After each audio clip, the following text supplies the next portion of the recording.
नहीं हो, प्लेट के किसी बीच वाले पार्ट में हो जाए। अभी तक जो भी हमने वॉल्केनिक इरप्शंस की बात की है वो या तो कन्वर्जिंग या फिर डाइवर्जिंग प्लेट बाउंड्रीज पर हो रहा है, पर ये वॉल्केनिक इरप्शन किसी भी प्लेट के बाउंड्री पर ना होकर बीच में कहीं से भी रैंडमली प्लेट के बीच वाले भाग से निकल जाते हैं, उसको हम वॉल्केनिक हॉटस्पॉट कहते हैं।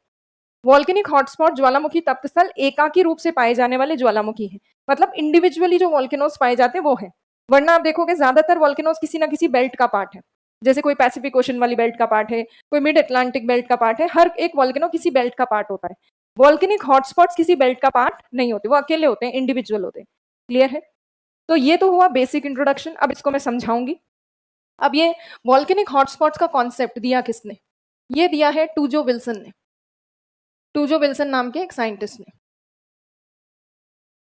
टूजो विल्सन नाम के जो साइंटिस्ट हैं, वैज्ञानिक, उन्होंने जब इसकी थ्योरी दी वॉल्केनिक हॉटस्पॉट्स की, तो कई लोगों ने ये कहा कि उन्होंने ज्वालामुखी तप्तस्थल का जो सिद्धांत दिया ये प्लेट टेक्टोनिक थ्योरी के बिल्कुल अगेंस्ट है, बिकॉज प्लेट टेक्टोनिक थ्योरी तो कहती है प्लेट की बाउंड्रीज पर आते हैं वॉल्केनिक इरप्शंस, जबकि ये वाली जो थ्योरी है ये कहती है कि प्लेट के किसी भी पार्ट में आ सकते हैं। तो क्या ये दोनों थ्योरीज एक दूसरे के अगेंस्ट हैं, अलग हैं, बिल्कुल विपरीत हैं? नहीं, तो ऐसा नहीं है कि ये दोनों थ्योरीज बिल्कुल डिफरेंट है। हाँ डिफरेंट है, बट एक दूसरे का विरोध नहीं करती, अपोज नहीं करती एक दूसरे को। ये दोनों थ्योरीज एक दूसरे को कॉम्प्लीमेंट करती, कॉम्प्लीमेंट्री थ्योरीज हैं, पूरक सिद्धांत हैं। जो प्लेट टेक्टोनिक थ्योरी में नहीं एक्सप्लेन हो रहा, रैंडम जो वॉल्केनिक एरप्शन, उसको बाकी बचे हुए वॉल्केनोस को कौन एक्सप्लेन कर देता है? टूजो विल्सन की हॉटस्पॉट की थ्योरी। तो दोनों एक दूसरे के अगेंस्ट नहीं है थ्योरी, दो थ्योरीज मिलकर वॉल्केनिक डिस्ट्रीब्यूशन को कंप्लीट करती है। तो दोनों सिद्धांत पूरक हैं, एक दूसरे के कॉम्प्लीमेंट्री हैं। अब टूजो विल्सन की जो थ्योरी है उसमें वॉल्केनिक हॉटस्पॉट्स का मतलब क्या है? वॉल्केनिक हॉटस्पॉट्स का मतलब है, जैसे पहले तो वॉल्केनिक हॉटस्पॉट्स ज्यादातर बनते कहाँ हैं? आपको याद है मैंने स्टार्टिंग में आपको बताया था, एक होती है कॉन्टिनेंटल प्लेट और एक होती है ओशनिक प्लेट। तो कॉन्टिनेंटल प्लेट तो मोटी मोटी होती है और ओशनिक प्लेट पतली होती है, और इसके प्लेटों के ठीक नीचे होता है एस्थेनोस्फेयर, जिसमें क्या बनता है? मैग्मा। एस्थेनोस्फेयर, आपको अगर ध्यान हो, क्रस्ट, मेंटल और कोर, ये तीन लेयर्स होती हैं अर्थ की। हमने किया था अर्थ का इंटरनल स्ट्रक्चर। मेंटल वाले का पार्ट है कौन सी? अपर मेंटल का पार्ट है एस्थेनोस्फेयर। तो एस्थेनोस्फेयर किसका पार्ट हुई? मेंटल का पार्ट हुई। तो यहाँ प्लेटों के ठीक नीचे जो एस्थेनोस्फेयर है वो मेंटल का पार्ट है। मेंटल में मैग्मा बनने का कारण है रेडियो एक्टिव एलिमेंट्स का डीके, रेडियोधर्मी पदार्थों का विघटन।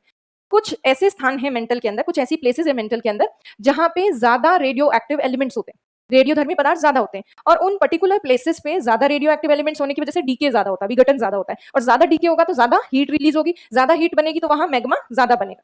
तो ऐसे जो हीट वाले रीजन होते हैं, मैग्मा जहां पे बनता रहता है खूब सारा, क्योंकि डीके ज्यादा होता है रेडियोधर्मी पदार्थों का, ऐसे रीजन को मेंटल वाली लेयर में कहते हैं मेंटल प्लूम। और यही जो गर्म एरियाज है, उन्हीं के ठीक ऊपर जो भी प्लेट होती है वहां से जो लावा निकलता है उसको कहते हैं वॉल्केनिक हॉट स्पॉट। हॉटस्पॉट कैसे हो गया? क्योंकि वो हॉट रीजन है, मेंटल में हॉट रीजन है उसके ठीक नीचे। क्यों है? क्योंकि वहां रेडियो एक्टिव एलिमेंट्स का डीके ज्यादा हो रहा है। तो मेंटल वाली लेयर में जब गर्म मैग्मा ऊपर उठता है, ये नीचे खूब सारा रेडियो एक्टिव डीके हो रहा है जिससे खूब सारा मैग्मा बन रहा है। कोई भी मैग्मा या कोई भी चीज गर्म होकर ऊपर उठती, गर्म होकर हल्की होकर ऊपर उठती, तो मैग्मा भी गर्म होकर ऊपर उठता है, और ऊपर उठकर मैग्मा खूब सारा इकट्ठा हो जाता है प्लेटों के नीचे। जैसे मान लो प्लेट के नीचे इकट्ठा हो गया, अब ये खूब सारा मैग्मा इकट्ठा हो चुका है, तो जब ये ऊपर उठता हुआ मैग्मा, राइजिंग मैग्मा, प्लेट के नीचे फैल गया है, अब ये निकलने की कोशिश करेगा बाहर। जिस प्लेट के हिस्से के नीचे खूब सारा गर्म मैग्मा अक्यूमुलेट हो चुका है, वो प्लेट को धीरे धीरे पिघलाना शुरू करेगा, पिघलाते पिघलाते अपने लिए रास्ता बनाएगा धीरे धीरे और ऊपर की तरफ निकलेगा। मेंटल प्लूम कहा जाता है इसी गर्म मैग्मा के ऊपर उठने को। तो ये गर्म मैग्मा ऊपर उठ रहा है, हॉट मैग्मा राइजिंग अप ऊपर उठ रहा है, इसको कहते हैं मेंटल प्लूम। Mantle plume.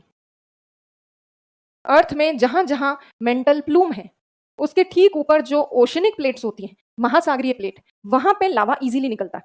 अगर ये मेंटल प्लूम किसी कॉन्टिनेंटल प्लेट के नीचे हो तो वहां से लावा बाहर निकलना थोड़ा मुश्किल होता है, क्योंकि कॉन्टिनेंटल प्लेट मोटी होती है। तो जहां पे ओशनिक रीजन के नीचे, महासागरीय प्लेट के नीचे ऐसा मेंटल प्लूम बना हुआ है, वहां पे इस ओशनिक प्लेट को चीरते हुए मैग्मा बाहर निकलता है, लावा बाहर निकलता है। और ये जो लावा निकला है इसके जमने से खूब सारा इकट्ठा हो जाता है, इसके जमने से महासागर में पर्वत जैसे बनते, वॉल्केनिक माउंटेन जैसे बनते। और इन्हीं ज्वालामुखी पर्वतों का जब कुछ हिस्सा पानी के ऊपर दिखता है तो क्या बनते हैं? वॉल्केनिक आइलैंड्स बनते हैं, ज्वालामुखी द्वीप। तो देखो ये पानी है, पानी में ये ऊपर निकल चुका है, मान लो जमते जमते एक ज्वालामुखी पर्वत बना पहले, और उसका कुछ हिस्सा ऊपर अलग से दिख रहा है पानी के ऊपर, तो ये क्या बन चुका है? ज्वालामुखी द्वीप, आइलैंड, आइलैंड बन चुका है। तो इस तरह से जहां पे मेंटल प्लूम होता है वहां रैंडमली वॉल्केनिक इरप्शन होता है, एकदम से ज्वालामुखी उद्भव होता है, और वो एरिया हॉट ही से बनते हैं। और इन्हीं ज्वालामुखी पर्वतों का जब कुछ हिस्सा पानी के ऊपर दिखता है तो क्या बनते हैं? वॉल्केनिक आइलैंड्स बनते हैं, ज्वालामुखी द्वीप। तो देखो ये पानी है, पानी में ये ऊपर निकल चुका है मान लो, जमते जमते एक ज्वालामुखी पर्वत बना पहले और उसका कुछ हिस्सा ऊपर अलग से दिख रहा है पानी के ऊपर, तो ये क्या बन चुका है? ज्वालामुखी द्वीप, आइलैंड, आइलैंड बन चुका है। तो इस तरह से जहां पे मेंटल प्लूम होता है वहां रैंडमली वॉल्केनिक इरप्शन होता है, एकदम से ज्वालामुखी उद्भव होता है और वो एरिया हॉट ही रहता है, गर्म ही रहता है। तो जब तक प्लेट का ये हिस्सा इस मेंटल प्लूम के ऊपर है तब तक यहाँ से कंटिन्यू क्या निकलता रहेगा? लावा निकलता रहेगा और उससे कई बार आइलैंड्स बनते हैं, द्वीप बनते हैं। जैसे उदाहरण के तौर पर हवाई द्वीप समूह, हवाइन आइलैंड ग्रुप, जो किसमें है? पैसिफिक ओशन में, प्रशांत महासागर में। आपने मॉरिशस का नाम सुना होगा, इंडियन ओशन में मॉरिशस एक हॉटस्पॉट है। रीयूनियन नाम का एक आइलैंड है इंडियन ओशन में, वो एक हॉटस्पॉट है। कोमोरो नाम के आइलैंड है, कोमोरोस, वो भी इंडियन ओशन में, वो भी एक हॉटस्पॉट है। तो इस तरह से डिफरेंट हॉटस्पॉट्स अलग अलग रीजन में पाए जाते हैं। हर हॉटस्पॉट के नीचे क्या होता है? मेंटल प्लूम, मेंटल प्लूम की वजह से हॉटस्पॉट क्रिएट होते हैं और जनरली ओशंस में ही आपको हॉटस्पॉट्स दिखेंगे, क्योंकि कॉन्टिनेंटल प्लेट को चीरना उसकी बस की बात नहीं होती। अब दोनों थ्योरीज जो है, टूजो विल्सन वाली और प्लेट टेक्टोनिक थ्योरी, दोनों एक दूसरे को कंप्लीमेंट करती हैं, पूर्ण करती हैं, कंप्लीट करती हैं। टूजो विल्सन की जो थ्योरी है हॉटस्पॉट्स वाली, ये प्लेट के मूवमेंट को प्रूव करती है, प्रमाणित करती है और इनफैक्ट प्लेट की डायरेक्शन को भी इंडिकेट करती है, प्लेट की दिशा को भी बताती है। कैसे बताती है? तो अभी बताती हूं आपको एग्जांपल से। मान लो ये प्लेट है, आपको पता है प्लेटें हमेशा मूव करती रहती है, गति करती रहती है और मेंटल प्लूम जो इस प्लेट के नीचे बना हुआ है, सपोज मेंटल प्लूम यहां बना हुआ है, मेंटल प्लूम होता है फिक्स्ड, स्थिर होता है, एक ही जगह फिक्स होता है मेंटल प्लूम, क्योंकि वो मेंटल वाली लेयर में, मेंटल वाली लेयर हिलती नहीं है, उसके ऊपर प्लेटें हिलती हैं, तो मूविंग क्या है? प्लेटें। मेंटल प्लूम फिक्स्ड है एक जगह। अब प्लेट का जो जो हिस्सा मेंटल प्लूम के ऊपर से जाएगा उस हिस्से पर ज्वालामुखी उद्भव होते जाएंगे। अब जैसे मान लो ये मेंटल प्लूम के ऊपर पहले प्लेट का ये वाला हिस्सा है, ये वाला पार्ट, तो यहाँ पे वॉल्केनिक इरप्शन होगा और वॉल्केनिक इरप्शन से एक यहाँ ज्वालामुखी पर्वत बन जाएगा और वही अगर पानी के ऊपर दिखा तो क्या हो जाएगा? द्वीप बन जाएगा। अभी प्लेट रुकेगी तो है नहीं, बहुत से सालों बाद ये प्लेट आगे खिसकेगी। मान लो ये प्लेट यहाँ से इस तरफ जा रही, तो सपोज प्लेट का मूवमेंट होता है, अरे प्लेट गति नहीं कर रही, हाँ चलो प्लेट गति करो, अरे ज्यादा गति होगी, थोड़ी सी करा। ये मान लो प्लेट ने मूवमेंट किया, बस तुम हो गया तुम्हारा, इसको मूव करा, चलो ये मूव नहीं कर रही है, इसको हटा देते। प्लेट मूव करके आगे चलेगी और प्लेट मूव करके गई है तो प्लेट के ऊपर ही तो बना था ज्वालामुखी द्वीप, ये भी आगे चला गया, प्लेट के साथ ही गया।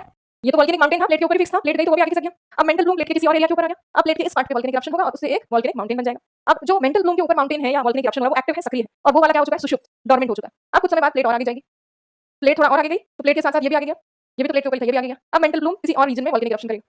तो इस तरह से मेंटल प्लूम के ऊपर से जो जो पार्ट जाते रहते वहां वहां वॉल्केनिक इरप्शन होता रहता है। और आप देखोगे जो मेंटल प्लूम के ठीक ऊपर है वो तो एक्टिव है, एक्टिव वॉल्केनो, सक्रिय ज्वालामुखी। जो मेंटल प्लूम से दूर जा चुका है वो है सुषुप्त, मतलब डोर्मेंट, और जो बिल्कुल आगे चला गया वो हो गया डेड, मृत ज्वालामुखी।